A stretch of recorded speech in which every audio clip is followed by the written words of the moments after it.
할렐루야. 추석 명절 행복하게 다 지내셨죠? 네, 그랬습니다. 지난 여름 상당히 더웠는데 추석이 지나고 나니까 확연히 날씨가 달라지고 가을 냄새가 물씬물씬 풍기는 걸 아마 다들 느끼실 거예요. 저는 때로는 이렇게 기후변화나 하루에 이렇게 생겨지는 변화들을 보면서 이렇게 연상을 하곤 합니다. 그 무더운 더위 여름이 끝날 것 같지 않았는데 가을이 되니까 정말 그럴 때 우리가 신통하게도 가을 날씨로 변해요. 그런 것처럼 우리가 살아가면서 지금은 코로나 때문에 위축되어 있는 분들 많이 있고, 뭐 코로나가 아니라도 질병이나 뭐 여러 가지 우환, 실패 뭐 이런 것들로 우리의 인생들이 많이 점철되는데, 그때마다 잊지 말아야 될 것은 언젠가는 끝난다, 언젠가는 새날이 온다, 언젠가는 바뀐다, 뭐 그런 것들을 깨달으시면서 마음에 다짐하고 일어설 수 있으면 좋겠다고 생각을 합니다. 오늘은 사무엘상 6장으로 말씀을 나누려고 하는데, 그 배경이 되는 사무엘상 5장을 보면 블레셋하고 이스라엘이 전쟁이 있었어요. 그런데 이스라엘이 큰 참패를 당합니다. 그래서 뭐 군인들, 병사들, 백성들이 많이 죽은 거는 말할 것도 없고 이스라엘의 금은보화도 많이 뺏겼는데, 그 중에 제일 핵심이고 중요한 것은 뭐냐면 하나님의 상징인 법궤를 모시고, 그 법궤가 뭡니까? 그 법궤를 모시고 출애굽을 하지 않았어요. 그 법궤를 모시고 40년 광야를 통과하지 않았어요. 그 법궤를 모시고 지금 전쟁에 나가면 승리한다고 믿었는데 전쟁에 참패했을 뿐만 아니라 그 하나님의 임재의 상징인 법궤를 뺏겨버렸어요. 이건 엄청난 사고입니다. 그때부터 한 6개월, 7개월간 이스라엘은 다 기쁨이 없어요. 하나님의 법궤를 뺏겼기 때문에. 그런데 거꾸로 하나님의 법궤를 빼앗아간 블레셋에 이상한 일들이 일어나고 있습니다. 블레셋 사람들이 그걸 뺏어다가 자기네 다곤 신당에다 가서 뒀어요. 그랬더니 하룻밤을 자고 나는데 다곤 신당이 굴러 떨어졌어. 그래서 또 갔다가 올려놨더니 그 다음날 일어나 보니까 굴러 떨어지면서 목도 깨지고 팔다리가 깨지고 몸뚱아리만 남아있는 거예요. 이건 사람이 그런 것 같지 않은데, 그런데 더 놀라운 건 그날부터 블레셋 동네에 독종이 발생하면서 이상한 괴질로 사람들이 고통을 당하고 죽어가는 사람들이 막 부지기수를 생기기 시작하죠. 너무 이상하잖아요. 그랬더니 의견이 분분합니다. 이거는 우리가 뺏어온 여호와, 이스라엘 사람들이 믿는 여호와 하나님이 하시는 일 같다. 그럴 리가 있냐, 우연이다. 그래서 이걸 알아보기 위해서 옆에 동네로 옮겨가요. 근데 그 동네 가서 또 그런 일이 일어납니다. 그러니까 그 동네에서, 우리 동네에서는 이 법궤 보관 못하니까 니네로 가라 그래서 마지막 에글론이라는 동네로 밀어내요. 난리가 났어요. 우리 동네 다 사람 죽이려고 이걸 우리 동네로 가지고 들어오냐. 그래서 블레셋에 긴급 회의가 소집됐습니다. 요즘으로 말하면 국가안보비상회의 같은 거예요. 이게 도대체 무슨 일이냐. 갑론을박이 벌어졌는데 그 중에 한 사람이 꾀를 냅니다. 이게 만약 사람의 한 일이 아니고 정말 하나님, 여호와, 이스라엘 사람들이 믿는 하나님이 하시는 일이라면 우리가 이걸 알아내는 방법이 하나 있다. 그게 뭐냐? 그러니까 이 법궤를 이스라엘로 돌려보내되 그냥 돌려보내지 말고 젖나는 암소 2마리를 갖다가 거기다가 수레를 메우고 법궤를 들고 그냥 이스라엘 쪽, 이스라엘의 첫 성의 이름이 벳세메스입니다. 그래서 그게 벳세메스예요. 벳세메스 길 쪽을 향해 놓고 법궤를 그 수레에다 올려놓고 결과를 지켜보자. 어떤 일이 일어나나 보자. 근데 놀랍게도 젖나는 소, 암소 2마리 갖다가 수레를 메우고 법궤를 실었더니요, 이 암소들이 성경에 있는 대로 보면 울지도 않고 들레지도 않고 들썩거리거나 귀찮다 왜 이 법궤를 이러지도 않고 베세메스 이스라엘을 향하는 길을 똑바로 갔다는 거예요. 그걸 보고 블레셋 사람들이 맞다, 이거는 이스라엘 사람들이 믿는 여호와 하나님이 하신 일이다, 그렇게 고백을 했다고 하는 그런 얘기에서 오늘은 시작이 되는 거예요. 저는 오늘 여기서 제일 먼저 여러분과 함께 나누고 싶은 말씀, 블레셋 사람들이 자기들에게 닥친 이상한 일들을 풀어가면서 그들이 알고자 하는 게 이게 과연 하나님이 하시는 일이냐, 이걸 보고 싶어 했던 거예요. 거꾸로 우리에게 말하면, 여러분 신앙생활하면서 제일 중요한 거 하나 있어야 되는데, 하나님이 하시는 일을 보고 싶어 하는 마음이 있어야 돼요. 이쯤 되면 아멘 한번 하셔야 됩니다. 하나님이 하시는 일이다, 하나님의 하시는 일을 보고 싶습니다. 하나님의 손길을 경험하고 싶습니다. 하나님의 손길을 깨닫고 싶습니다. 자, 무슨 얘기냐 하면은, 사람에 못지않게 짐승이 모종애가 사람보다 어떤 때는 더 강합니다. 지금 젖나는 소, 새끼 송아지가 있는 거예요. 이 새끼 송아지를 두고 젖나는 소가 어디를 가요? 송아지 있는 데로 가야지 이스라엘 길을 향해서 갈 수 있냐고요. 제가 오래전에 저 지방 시골에서 부흥회를 하는데, 한 20년도 더 된 것 같아요. 부흥회를 하러 갔는데 그 교회 앞마당이 소시장이에요. 우시장. 새벽 기도 끝나고 나면 벌써 그 새벽 한 6시도 안 되는데 이미 이곳저곳에서 끌고 온 소들로 그냥 우시장이 꽉 채워져 있는데, 그 중에서 특별히 유난히요, 우는데 슬피 울어. 제가 흉내는 못 내겠는데 하여튼 듣는 제 가슴이 이렇게 막 찢어지는 것 같아요. 막 얼마나 슬피 우는지 몰라요. 그리고 막 몸부림을 쳐. 그래서 제가 하도 이상해서 모든 소가 다 그러는 건데 몇 녀석이 그래요. 그래서 제가 저를 안내하던 그 지역에 있는 분에게 물어봐서, 아니 왜 쟤네들은 특별히 저렇게 몸부림을 치냐니까, 송아지 두고 온 엄마 소예요 그래요. 이게 짐승의 모종입니다. 어미소가요, 송아지 놔두고 가지를 않습니다, 워낙. 그리고 떨어뜨려 놓으면 뭐 얼마나 슬프게 우는지, 소가 눈물도 흘린대잖아요. 이게 짐승이지만 모종이거든요. 그러니 성경에 보면 젖나는 소, 이게 뭐냐면 송아지가 있다는 얘기예요. 그것도 한 마리가 아니고 2마리를 갖다가, 처음 만나는 소일지도 몰라요. 멍에를 같이 맸어요. 지금 송아지가 있습니다. 젖은 퉁퉁 불었습니다. 그 소가 송아지 찾아가야지, 자기 집으로 가서 송아지한테 젖 먹여야지.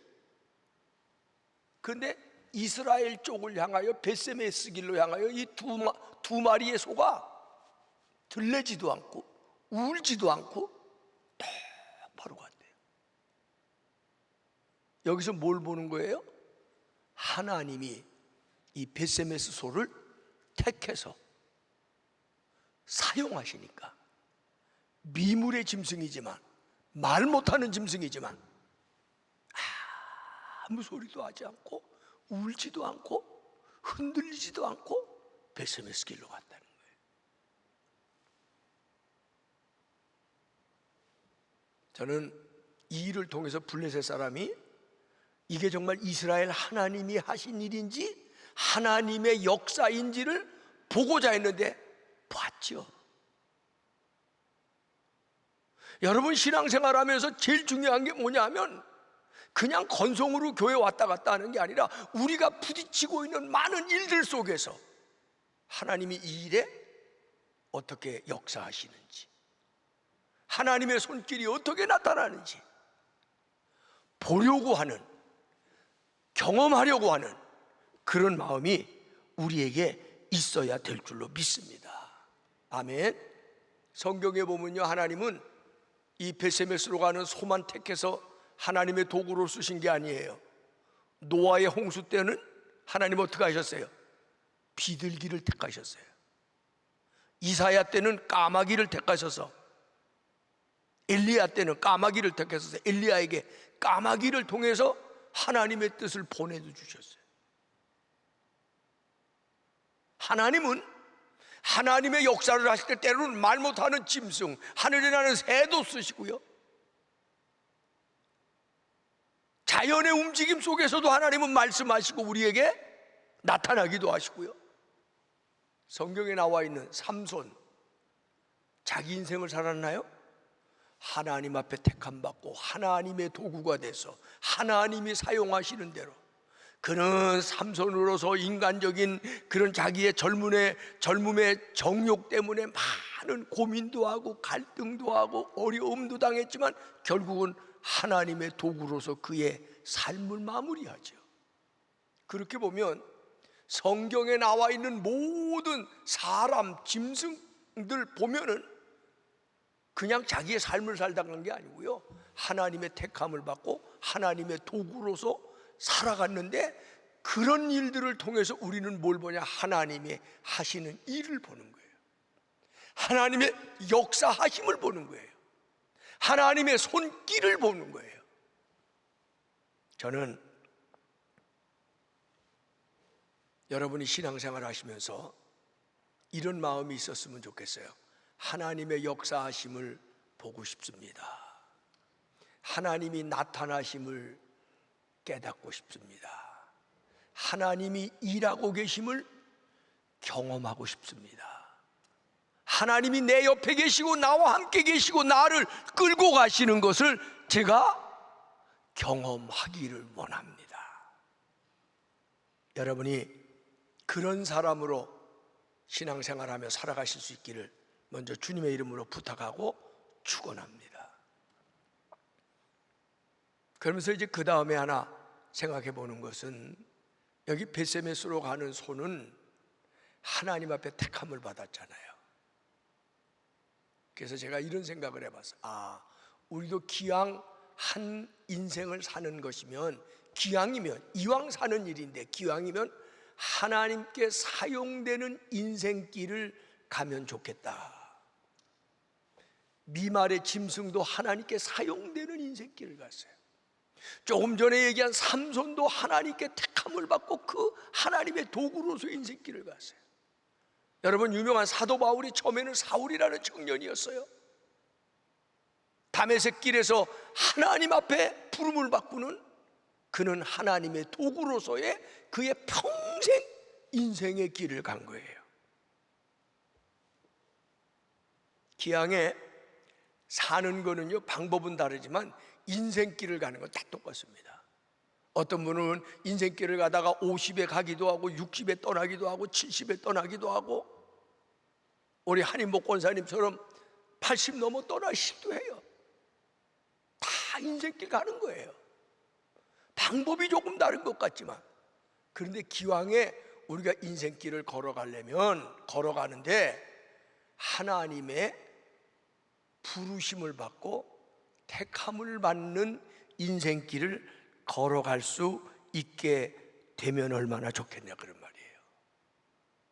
저도 여러분도 기왕에 인생길을 가는데 하나님의 부르심을 받고 택함을 받고 하나님의 도구가 되는 인생길을 간다, 그런 마음을 가지고 인생을 살아갈 수 있어야 될 줄로 믿습니다. 그렇습니다. 성경에 나와 있는 모든 인물들은 자기 스스로 자기 길을 간 게 아니라 하나님의 부름을 받고, 자, 우선 여러분 하나님 부름 받으셨죠? 하나님의 아들, 딸로 부름 받았잖아요. 그 다음에 우리가 그 소리를 못 들었는데 하나님이 우리를 하나님의 자녀로 불러주시고 하나님 우리를 택하셨고요, 하나님은 우리를 사용하기를 원하세요.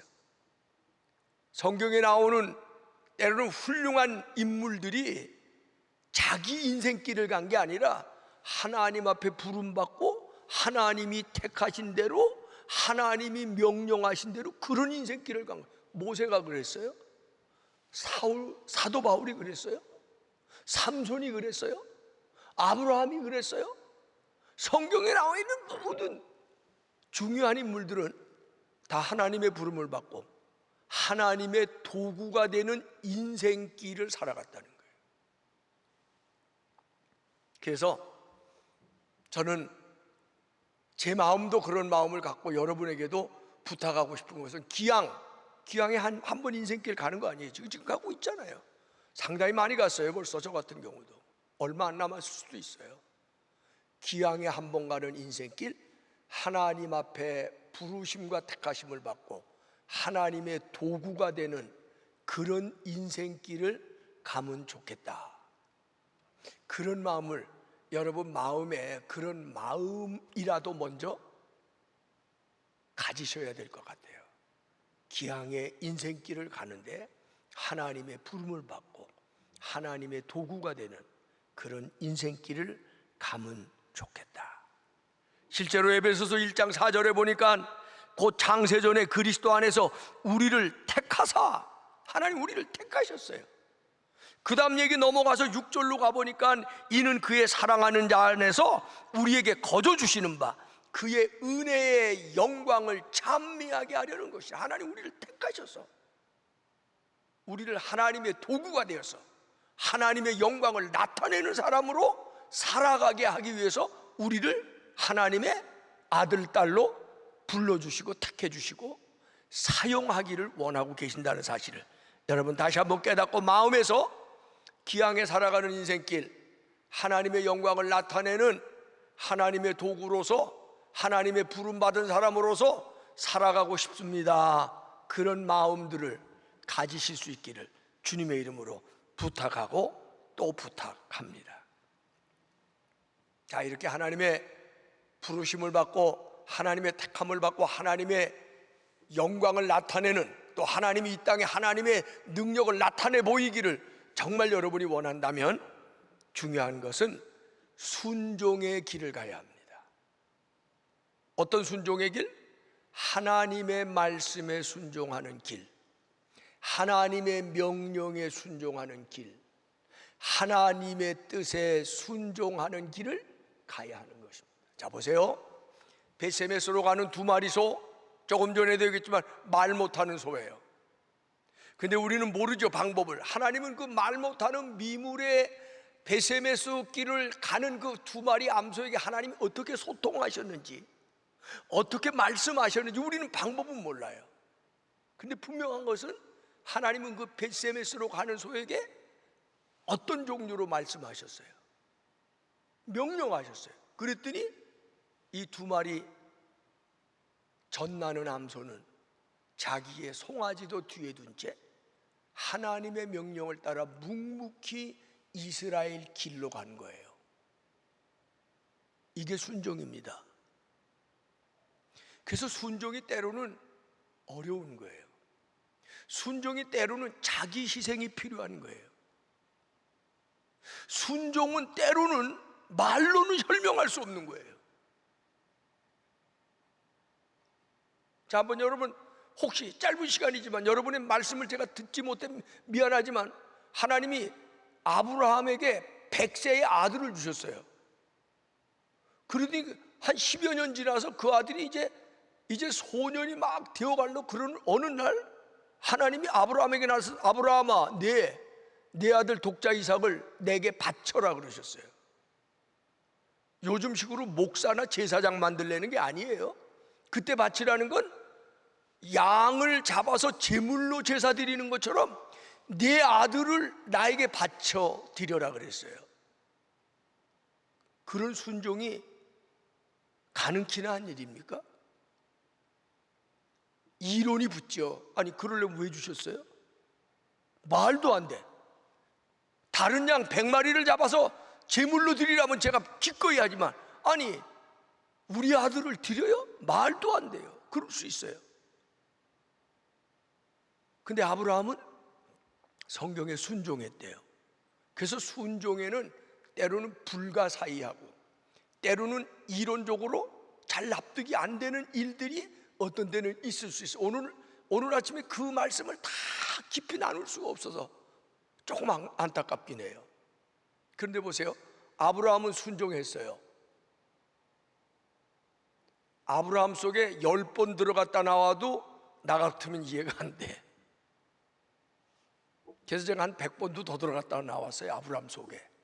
도대체 아브라함은 무슨 마음으로 순종했나? 도대체 이 사람은 어떻게 된 사람인가? 이 사람의 뇌구조는 우리하고 다른가? 한 100번쯤 1000번쯤 들어갔다 나오니까 제게 나름대로 깨달음이 있더라고요. 오늘 제가 이 아침에 그 얘기를 간단하게 여러분께 나눌게요. 아브라함이 하나님의 명령에 순종할 수 있었던 첫 번째 이유는, 아브라함은요 순종을 체질로 만들고 사는 사람이었어요.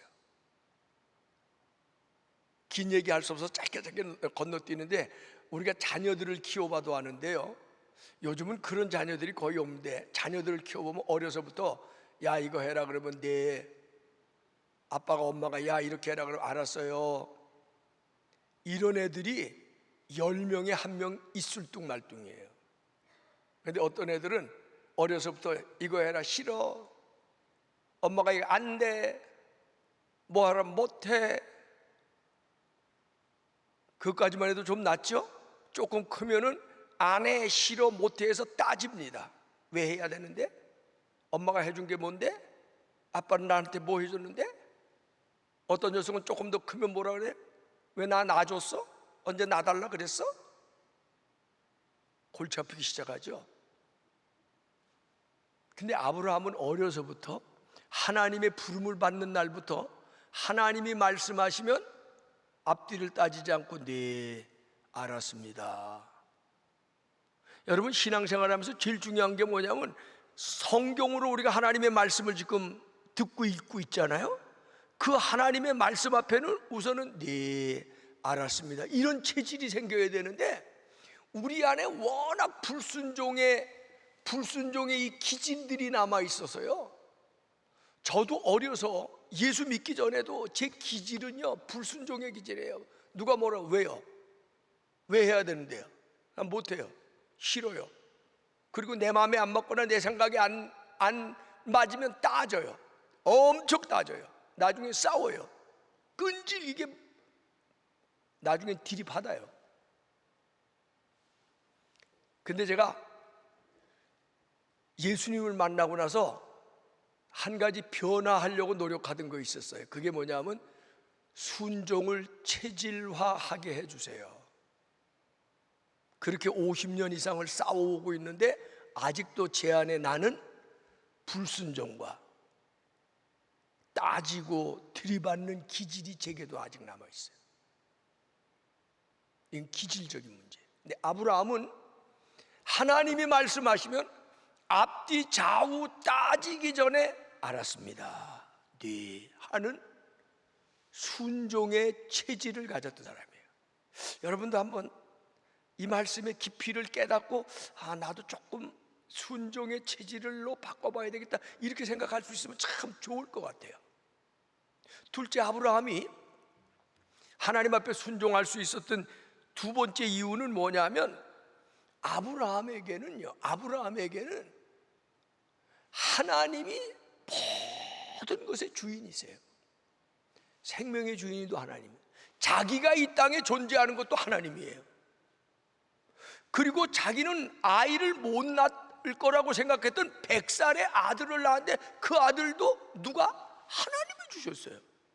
성경에 이런 믿음의 예가 많습니다. 욥이 자기 재산, 자기 자녀들 다 잃어버렸어요. 근데 하나님 원망하지 않았대요. 왜 원망하지 않았는 줄 아세요? 욥이 뭐라고 그때 고백했는 줄 아시죠? 주신 이도 여호와시니 걷어가시는 이도 여호와시라. 하나님이 주시고 하나님이 도로 가져가시는데 내가 원망하거나 불평할 게 어딨냐? 상식 이상으로 사는 사람이에요. 아브라함은 그런 믿음이 있었어요. 하나님이 주인이시다. 하나님이 주인이시다. 하나님이 주인이시다. 내 인생의 주인도 하나님이시다. 내 아들의 삶의 주인도 하나님이시다. 하나님이 주인이시다. 그래서 그는 하나님 말씀에는 절대 순종. 세 번째, 아브라함이 순종할 수 있었던 이유는 이 두 번째의 기반을 두고 하는 건데, 두 번째 기반을 두고 하는 건데, 이삭이요, 이제 제사를 드릴 그 장작을 등에 지고 아버지를 따라가다가 물어봅니다. 아버지, 아니 제사 드릴 준비는 내가 보니까 다 된 것 같고, 장작도 제가 이렇게 메고 가고, 아버지 손에 칼도 있고 뭐 다 준비가 되어 있는 것 같은데 재물이 안 보여요. 번제해 드릴 양이 안 보여요. 어떻게 준비하시려고 그러세요? 그랬더니 아브라함이 뭐라고 대답해? 하나님의 산에서 하나님께서 준비해 주실 거다. 이게 여호와 이레라는 말이 나오는 거예요. 근데 요즘 교인들은요, 여호와 이레를 무슨 전가의 보도처럼 무슨 주문 외우는 것처럼 여호와 이레 할렐루야 이런다고. 아니에요. 적어도 여호와 이레를 고백하고 여호와 이레를 기대하려면 뭘 먼저 믿어야 되냐면 하나님이 주인이십니다. 주신 이도 하나님이시고 거둬가시는 이도 하나님이십니다. 이루게 하시는 이도 하나님이시고 허무시는 이도 하나님이십니다. 그걸 고백하는 사람이 여호와 이레를 고백해야 되는 거예요. 어쨌든 아브라함에게는 이런 세 가지 믿음 안에서 하나님 앞에 네 하고 순종했더니 결과는 하나님이 정말 여호와 이레로 어린 양을 모리아산에서 준비해 주셨다는 거예요. 중요한 포인트는 뭐냐? 우리가 하나님을 믿기로 작정한 날부터 우리의 마음속에 어떤 결심이 있어야 되냐면, 또 지금 그게 오랜 시간이죠. 어떤 결심이 날마다 새로워져야 되냐 하면 하나님의 말씀대로 살겠습니다. 하나님의 말씀이 내 인생의 표준이 되어야 되겠습니다. 하나님의 뜻대로, 하나님의 말씀대로, 하나님의 명령대로 인생길을 가겠습니다. 그게 저와 여러분의 마음속에 지금 다시 새로워져야 된다, 그런 말씀이에요. 할렐루야. 중국 유명한 요순 임금 얘기 많이 하죠. 중국의 순임금 때에 실제로 있었던 에피소드랍니다. 어느 날 순임금이 궁중에 있는 한 마당의 우물 곁에 큰 항아리를 하나 갖다 놨는데 항아리에 밑이 깨졌어요. 그리고 신하들에게 이 우물에서 물을 길어서 이 항아리에 가득 채우는 사람에게 내가 상을 줄 테니 이 일을 하라. 그러고는 임금 들어가 버렸어. 신하들 중에 며칠 이렇게 보니까 항아리가 밑바닥에 깨져버렸단 말이에요. 밑 빠진 독에 물 붓기죠. 암만 해봐야 그게 이루어집니까? 그러니까 슬슬 핑계가 됩니다. 신하들끼리 모여있는데, 나는 사실은 먼 친척이 멀리서 지금 죽었다는 부고를 받았는데 지금 아무래도 떠나야 되겠다 그러고, 뭐 나는 뭐 집에 우환이 있다 그러고, 나는 갑자기 머리가 아프다 그러고 몇 사람이 떠나갔어요. 그랬더니 몇 사람이 아유 저것들 핑계대네, 우리라도 해야지 뭐 그러고 우물에서 물을 길어다가 부니까 전부 다 빠져나가는 거야. 1시간쯤 했나? 이거 괜한 짓 하는 거 아니에요. 그러니까 이거 뭐 임금님 이런 걸 시켜, 이거 우리 뭔가 이거 덜미를 잡으려고 이거 그러는 거 아니야? 그렇게 투덜대다가 몇 사람이 그냥 아유 나도 바빠서 이건 안 되는 일이야, 그냥 안 되는 일, 임금님, 그러고 다 가버렸어요. 근데 한 사람이 남아서 끝까지 갔다가 우물물을 붓는 거예요. 항아리에 물이 하나 남나요? 그래도 우직하게 갔다, 임금의 명령이기 때문에 갔다 물을 붓는 거예요. 하루 종일 하다 보니까 마지막에는 우물이 바닥이 나는 겁니다. 근데 밑바닥이 보일 때까지 우물물을 길었는데 보니까 우물 밑바닥에 뭔가 번쩍번쩍 하는 게 있어요. 그래서 꺼내 보니까 황금 덩어리야. 그래서 이 신하가 마지막으로 순임금에게 갔다는 겁니다. 임금님, 명령하신 대로 우물물을 하여튼 바닥까지 긁어서 했는데도 항아리가 밑이 깨져서 항아리에는 물이 하나도 담겨 있지 않습니다. 그런데 우물을 파다 보니까 맨 밑바닥에 황금 덩어리가 있는데 이 우물은 임금님의 것이니 이 황금도 임금님의 것인 줄로 아랍니다. 그래서 가져왔습니다. 그랬더니 그제서야 순임금이 아니다, 경들이 얼마나 내 말에 순종하는지를 보기 위해서 내가 시험한 것이다. 내 말을 끝까지 순종한 경에게 이 황금은 상으로 주는 것이니라. 옛날 얘기죠. 아무도 아멘하고 싶은 생각 없죠. 이런 가치관을 가지고 전에는 살았어요. 그런데 예수 믿는 사람은 지금도 하나님의 말씀을 우리의 기준으로 삼고 살아야 된다고 하는 거예요. 아멘? 그렇습니다. 순종은 손해보는 장사인 것처럼 느껴질 때가 있어요. 순종하는 건 불합리하게 느껴질 때가 있어요. 순종은 괜한 일을 하는 일로 느껴질 때가 있어요. 그러나 여러분, 순종은 반드시 하나님의 축복을 받고 하나님의 영광을 나타내는 일이라고 하는 사실을 깨닫게 되시기를 주님의 이름으로 축원합니다. 아멘. 그래서 순종, 어디에 순종? 하나님의 말씀에 순종. 하나님의 말씀대로 살아가는 사람, 하나님의 뜻에 순종, 하나님의 뜻을 따라 살아가는 사람.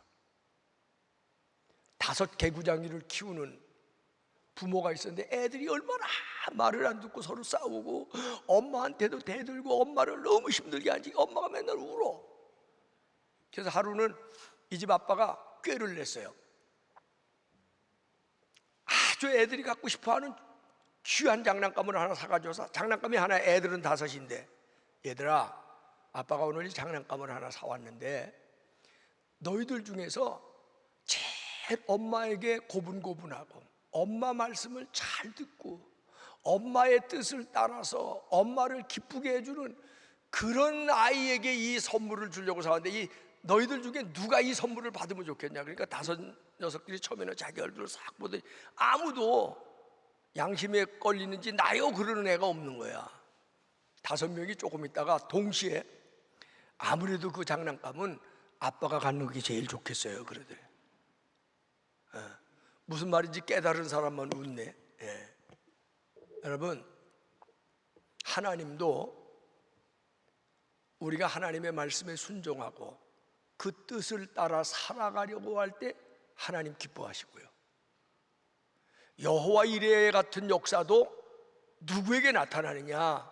주문처럼 외운다고 나타나는 게 아니고 하나님의 말씀을 따라, 하나님의 뜻을 따라, 하나님의 명령을 따라 살아가기를 노력하고 결단하고 다짐하고 그 길을 가려고 하는 사람에게 하나님의 역사가 나타난다고 하는 사실을 믿으시기를 주님의 이름으로 축원합니다. 그래서 어떤 분은 순종이야말로 하나님의 영광에 이르게 하는 거다. 순종할 때 하나님의 역사를 경험하게 된다. 순종할 때 하나님의 영광이 나타나고 하나님의 은혜와 축복이 나타난다고 하는 거예요.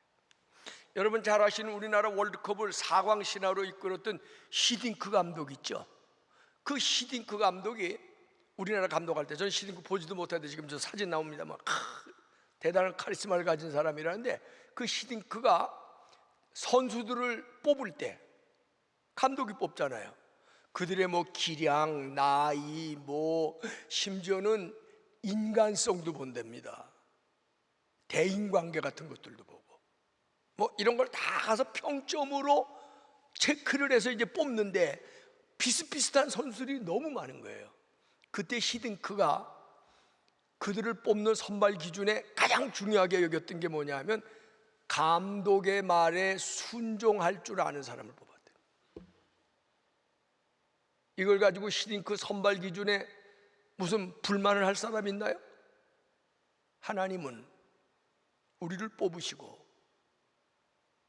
우리에게 하나님의 역사를 나타내실 때에 누구에게 하나님의 역사를 하나님의 말씀에 순종하는 사람, 하나님의 뜻을 따라가려고 하는 사람,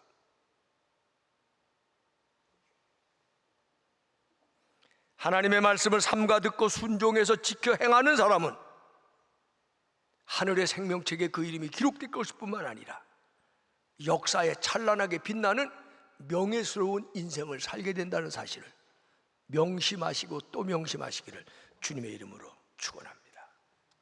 마지막으로 한 가지 말씀 나누고 끝나고 싶은데, 이렇게 베세메스 길로 간 소가 드디어 울지도 않고 들리지도 않고 베세메스에 갔어요.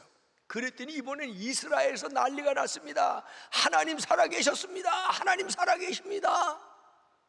자기들 손으로 빼앗아 올 수 없는 법궤를 하나님이 그 은혜와 능력으로 베세메스 소를 가도록 하셔서 돌려놓으신 거예요. 자, 그러면 이 두 마리 소는 그날부터 직사 대접을 받아야 되지 않겠어요? 여물도 많이 먹이고, 심지어는 잘했다, 야 너 고향으로 송아지 네 새끼 있는데 돌아가라, 그러고 돌려보내야 되잖아요. 아니면 거기다 모셔놓고 이스라엘에 이렇게 축복을 가져다 준 손이 너는 이제부터 평생 죽을 때까지 우리가 먹는 거 모든 거 다 책임지는 게 여기서 편하나, 그래야 되지 않아요? 근데 오늘 성경에 보니까 어떻게 했어? 소가 법궤를 메고 오자마자 이스라엘 사람들이 하나님께 영광 그렇게 찬양을 하고 난 다음에 소를 잡아서 제물로 해가지고, 그것도 소들이 끌고 온 수레를 장작으로 만들어가지고 그 소들을 태워서 하나님 앞에 제사를 드렸다는 거예요.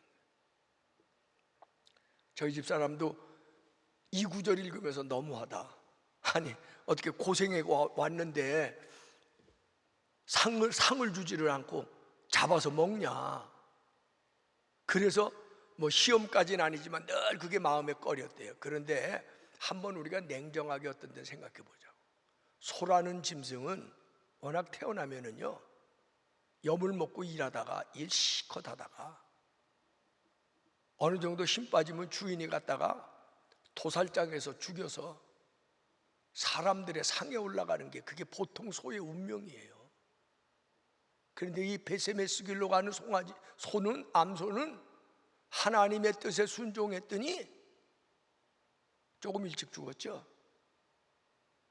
그런데 그냥 죽어서 입에 들어간 게 아니고 하나님 앞에 제사 드리는 제물이 됐고, 수천 년이 지난 지금도요, 우리는 그 소가 어떻게 생겼는지 이름이 뭔지 모르지만 베세메스 길로 가는 소, 그 소의 희생, 그 소의 순종을 지금도 아쉬워하고 부러워하는 거예요. 얼마나 명예스러워요.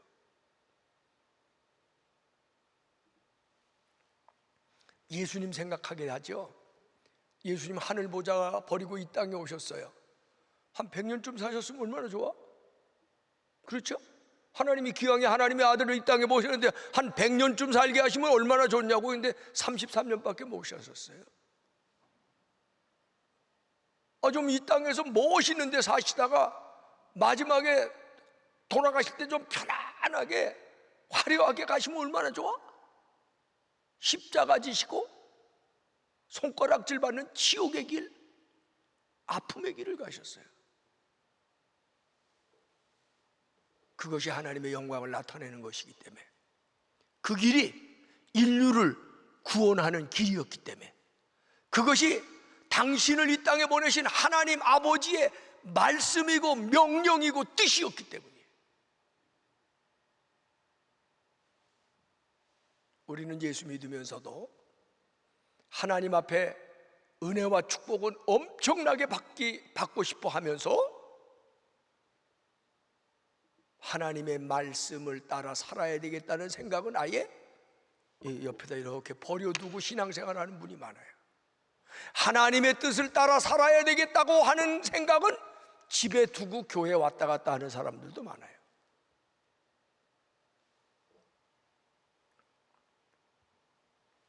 세 종류의 인생관이 있다고 합니다. 첫째는 생리학적, 생물학적, 육체적 인생관을 가지고 사는 사람입니다. 그 사람은 육체가 시키는 대로, 본능이 시키는 대로, 감정이 끌고 가는 대로 산답니다. 그런데 그런 인생은 동물적 인생으로 끝날 가능성이 많다고 합니다. 두 번째 인생은 철학적 인생, 이성적 인생관. 이런 사람은 조금 도덕적으로 살아야 되겠다, 나만 위해 살면 안 된다, 사람이 사람답게 살아야 된다, 그런 생각을 한대요. 근데 이 철학적, 정신적, 도덕적 인생관에는 교만과 위선이 뒤따를 수 있대요. 세 번째 인생관은 신앙적 인생관입니다. 내 생각, 내 뜻, 내 주장, 이거 없어질 수는 없어요. 이것만 갖고 사는 게 아니라 우리는 내 생각도 있고, 내 감정도 있고, 내 주장도 있고, 내 고집도 있고, 내 가치관도 있고, 내게 다 있어요. 그런데 우리는 뭐가 먼저냐? 하나님의 말씀이 먼저예요. 하나님의 명령이 먼저예요. 하나님의 뜻이 먼저예요. 이게 신앙적 인생관을 가지고 사는 사람의 모습이라고 하는 겁니다. 여러분은 교회 다니면서 어떤 인생관을 가지고 교회를 다니면서 인생길을 가고 있습니까? 아주 자주 하는 말로 예수님이 하늘의 밀알이 땅에 떨어져 썩어서 죽으면 많은 열매를 맺으니 너희도 하늘의 밀알처럼 희생하며 살아라, 그렇게 말씀하시는데 우리는 그 말씀 이미 저쪽 장롱 속에 깊이 숨겨뒀어요. 교회 와서 하나님의 말씀을 들어도 내가 편한 말, 내게 좋은 말, 내가 축복이 되는 말, 내가 필요한 말만 취사 선택해서 써요. 오늘 베세메스로 가는 소는 말 못하는 소였습니다. 생각이 우리보다 모자라는 것 같은 소였습니다. 그러나 여호와 하나님께서 그 소의 마음속에 말씀하시고 역사하실 때 전나는 송아지를 뒤에 두고 하나님의 영광을 나타내는 베세메스 길로 묵묵히 걸어왔습니다. 말 못하는 소도 때로는 우리에게 교훈하고 있습니다. 말 못하는 소도 때로는 우리에게 뭔가를 말해주고 있습니다. 기왕에 한번 살아가는 인생길, 여러분의 삶의 목적은 어디에 있습니까? 하나님의 말씀을 따라 하나님의 영광을 나타내고 드러내는 일을 위해서 하나님의 도구가 되는 인생을 살아봐야 되겠다는 생각을 한 번쯤은 깊이 진지하게 생각해 보시는 게 좋습니다. 기도하겠습니다.